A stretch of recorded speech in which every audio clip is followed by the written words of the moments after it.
Selamat siang, salam bahagia untuk semua dan salam sehat bebas narkoba. Kali ini Sorotan Deswanda menghadirkan Bapak Budiana yang akan bicara banyak soal bagaimana UMKM bisa dibangun menjadi social enterprise ya Kang ya. Kira-kira seperti itu. Bagaimana masa depan yang paling sederhana, bagaimana masa depan UMKM di Indonesia saat ini menurut pandangan seorang Budiana? Silakan Kak. Terima kasih Pak Dr. Deswanda. Di sini kita harus optimis bagaimana melihat UMKM di Indonesia. Kalau menurut pandangan saya UMKM di Indonesia itu prospeknya luar biasa. Kenapa? Karena kalau di dalam statistik itu kita itu mendukung pendapatan negara di UMKM ini.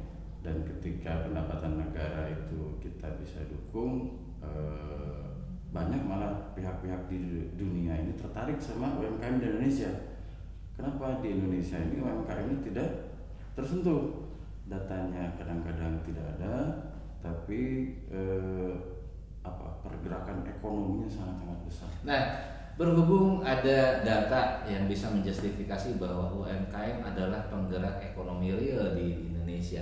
Nah, kira-kira langkah apa Kang yang bisa terus digoyang, bisa terus didorong untuk UMKM ini bisa lebih mengedepan di Indonesia? Itu dia. Mungkin aspek yang utama di dalam mendukung peningkatan tadi itu aspek legalitas mungkin ya. Legalitas dalam pembuatan UMKM. Tapi ya jujur saja di UMKM itu ada dua pendapatnya. Ada yang tertarik untuk menjadi legal, ada yang kurang tertarik untuk tidak legal, untuk jadi legal. Yang tertarik jadi legal itu orang-orang yang punya visi dan ingin memperbesar usahanya.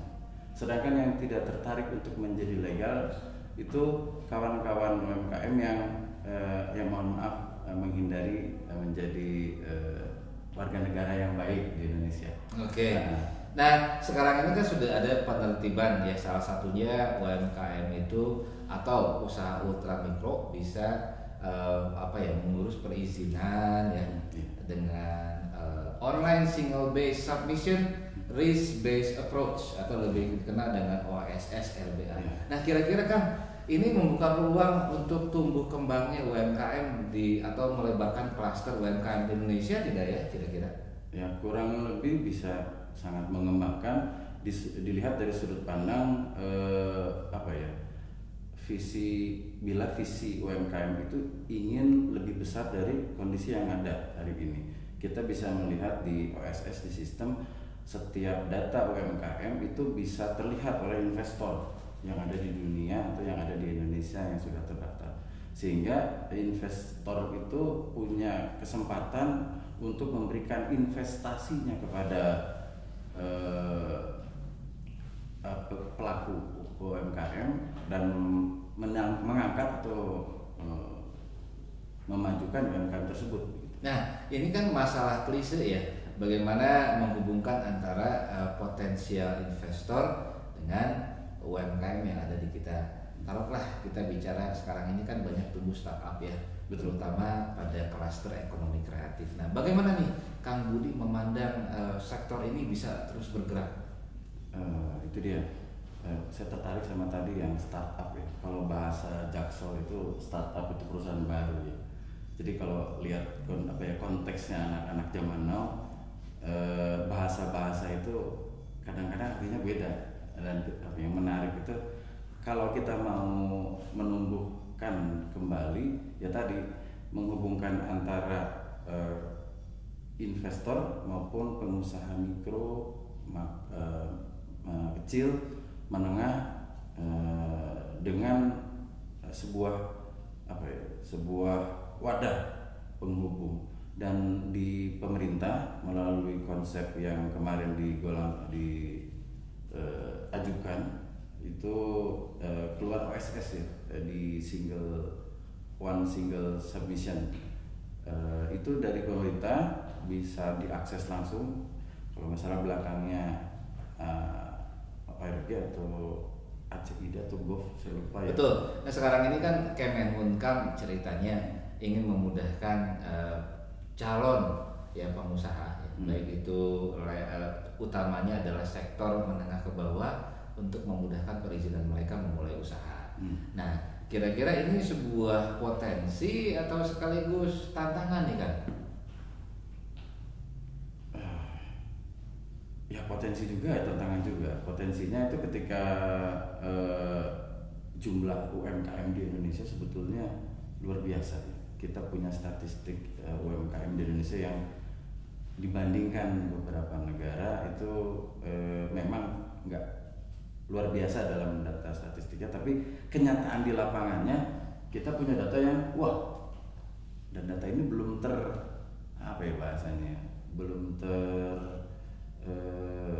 belum rapih gitu ya dikelola oleh pemerintah. Nah Indonesia kan sudah punya Badan Ekonomi Kreatif ya, Bekraf. Kira-kira fungsi badan ini efektif tidak ya dalam hal membantu pendataan yang tadi disebutkan? Untuk pendataan itu untuk pendataan biasanya dilakukan oleh BPS ya, Badan Pusat Statistik kalau yang saya tahu. Tapi di Indonesia itu pendataan itu dilakukan oleh empat kelompok untuk UMKM itu sendiri. Jadi selama ini UMKM tidak terdata secara komprehensif dalam satu database atau mungkin hari ini kita sebutnya big data. Baik, Kang Budi sekaligus concluding statement nih.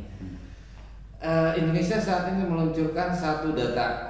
Nah, artinya kan ini adalah sentralisasi data, upaya untuk merapihkan puzzle data yang ada selama ini yang mungkin terlihat semraut gitu ya. Salah satunya adalah data UMKM. Kira-kira menurut Kang Budi pada saat kita bicara riset data, apa nih pesan yang ingin disampaikan pada publik terkait kelembagaan riset dan data soal UMKM? Nah ini yang jadi solusi, kita bisa kita bisa menggagas sebuah organisasi baru berbentuk apakah itu dari pemerintah ataupun dari swasta ataupun dari masyarakat dalam konsep community untuk mendata secara real di lapangan kondisinya bagaimana UMKM itu ada. Karena kalau mohon maaf sederhananya ada warung di depan, warungnya itu kadang-kadang buka, kadang-kadang tutup. Apakah itu termasuk UMKM atau tidak? Nah itu adalah yang tidak disebutkan apakah termasuk atau tidak gitu ya. Karena nanti laporan keuangan pun tidak ada ini pun selain laporan keuangan transaksi itu kan tidak tercatat sama sekali kadang-kadang. Dan pentingnya legalitas itu ya di situ. Ketika sudah legal maka yang lainnya itu akan dituntut menuju ke arah sana. Dan organisasi yang bisa masuk dan membuat semuanya jadi legal lah, itu yang nanti akan mendukung bagaimana data yang ada di dalam bisnis UMKM ini akan tertata dengan rapi. Baiklah, terima kasih Bu Diana. Jadi sahabat Sorotan Deswanda, frasa kunci yang bisa kita ambil hari ini adalah bagaimana masif data bisa lebih terstruktur. Intervensi pemerintah di sini mungkin lebih ke arah bagaimana menggalakkan kemitraan lintas, bukan hanya lintas sektoral tapi lintas kebidangan, lintas kementerian dan lembaga, lintas kedinasan, bahkan lintas kelembagaan komunitas. Kenapa? Masalah data bukan masalah yang ringan, artinya satu data bukan hanya slogan tapi perlu upaya untuk melibatkan partisipasi kelembagaan yang selama ini mungkin terpinggirkan dalam pembuatan keputusan kebijakan. Selamat sore, itu sebagai penutup. Wassalamualaikum, salam bahagia dan salam sehat untuk semua.